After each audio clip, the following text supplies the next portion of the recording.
Hi friends, നമ്മുടെ alligator കാറിന് tank mate ആയിട്ട് ഒരു വരാലിനെ മേടിച്ചിട്ടുണ്ട്.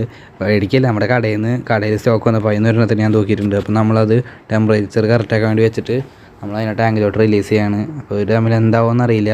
അലിഗേറ്റർ കാർ പെട്ടെന്ന് രോത്തിക്കും, വരാൽ പെട്ടെന്ന് രോത്തിക്കും എനിക്കറിയില്ല. അപ്പോൾ കുറച്ചുകൂടി കാലം കഴിഞ്ഞാൽ ചിലപ്പോൾ അലിഗേറ്റർ കാർ ഇവനടിക്കും. ഓക്കെ, അപ്പോൾ നമ്മൾ ടാങ്ക് മേറ്റ് ഇട്ടാണ്. അപ്പോൾ വരാൽ അലിഗേറ്റർ കാർ ഒരുമിച്ച് നിൽക്കുന്നുണ്ട്, ഫൈറ്റൊന്നുമില്ല. അപ്പോൾ നമ്മുടെ മൂന്നാമത്തെ അലിഗേറ്റർ കാറിൻ്റെ മാസം എൻട്രി, രണ്ടാമത്തെ അലിഗേറ്റർ കാറിൻ്റെ മാസം എൻട്രി ആണ്. ഓക്കെ, അപ്പോൾ നമ്മുടെ ഈ ഉള്ളിൽ ഏറ്റവും വലിയ അലിഗേറ്റർ കാറിന് ഇത്തിരി പേടിയുണ്ട്. മറ്റേന്ന് വെച്ച് നോക്കുമ്പോൾ ആ ചെറുത് നമ്മളായിട്ട് അത്യാവശ്യം ഇണങ്ങിയിട്ടുണ്ട്. അത് ഏറ്റവും മുകളിൽ വന്ന് ഇപ്പോഴും നിൽക്കും. നമ്മൾ കൈയൊക്കെ കാണിച്ചാൽ പിന്നാലെ വരും. മറ്റേത് തീറ്റ കണ്ടാൽ വരും, നമ്മളെ കണ്ട പെട്ടെന്ന് അടിയിൽ പോയി. ഇത് മുകളിൽ തന്നെ നിൽക്കും, കണ്ടില്ല, കൈയൊക്കെ കാണിച്ചാൽ വേഗം വരും നമ്മുടെ ഒപ്പം. തീറ്റയെന്ന് വെച്ചാൽ എന്താണ്, നല്ല അടിപൊളിയാണ്. അലിഗേറ്റർ കാർ ഇത്ര പെട്ടെന്ന് നമ്മൾ ഇതാവുമെന്ന് വിചാരിച്ചില്ല. ഇതിന് മുമ്പ് നമ്മൾ കടയ്ക്ക് വേണ്ടി മേടിച്ച് വീട്ടിലിട്ടൊന്നും ഇത്ര പെട്ടെന്ന് ഇതായിട്ടുണ്ടായില്ല. ഇത് പെട്ടെന്ന് നമ്മളായിട്ട് ഇണങ്ങിയിട്ടുണ്ട്. പുതിയ വീഡിയോ ആയിട്ട് വരുന്നവരെ എല്ലാവർക്കും ബൈ.